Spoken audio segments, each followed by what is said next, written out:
Asher, kumusta ang traffic situation dyan sa area mo at ano na ang update dyan sa EDSA Rehab? Alam, mabigat na trapiko ang nararanasan sa ilang bahagi ng EDSA. Lalo pa dun sa mga apektadong lansangan na konektado dito.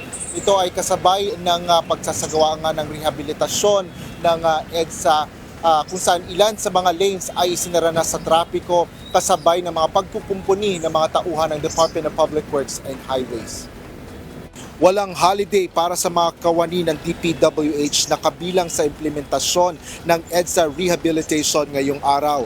Matapos isara sa trapiko ang ilang bahagi ng EDSA simula pa kahapon, unti-unti nang tinatanggal ang mga sirang bahagi ng lansangan gamit ang mga heavy equipment. Sa north at southbound ng EDSA sa pagitan ng Tramo at Rojas Boulevard sa Pasay City, nabakbak at nahukay na ang ilang mga sirang kalsada. Habang ang ibang lugar naman ay pinapalitan na ang espalto, partikular na sa southbound ng EDSA sa area ng Orense sa Makati City. Sa EDSA rehabilitation, unang kinukumpuni ang inner lanes, partikular na ang 3 lanes ng gitna ng EDSA o malapit sa Center Island. Kaugnay nito, isa-isang nilipat ang mga concrete barriers na ginagamit sa EDSA carousel upang sakupin ang 2 pang outer lanes kasunod na o mga kasunod na lanes nito. Bunsod dito, halos 2 lanes na lang ang passable o nadadaanan sa mga bahaging ito ng EDSA.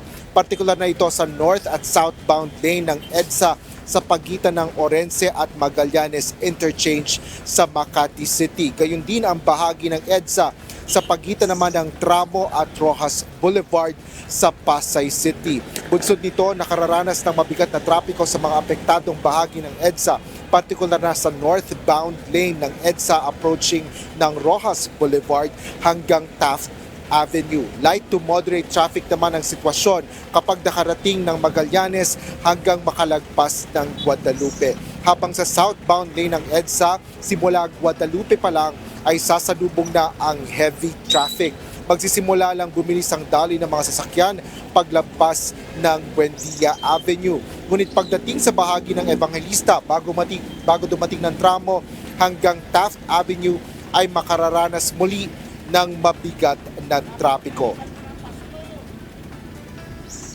Dahil ngayon ay holiday, ay suspended ang expanded number coding scheme sa mga lansangan sa Metro Manila. Ngunit para sa araw ng bukas, December 26, ay walang inanunsyo na suspensyon ng coding ang Metropolitan Manila Development Authority o MMDA. Kaya magsilbing babala ito paalala sa mga motorista na may sasakyan nagtatapos plaka sa 9 at 0. Yan ang latest dito sa EDSA. Balik sa iyo, Ella. Maraming salamat, Asher Kadapan Jr.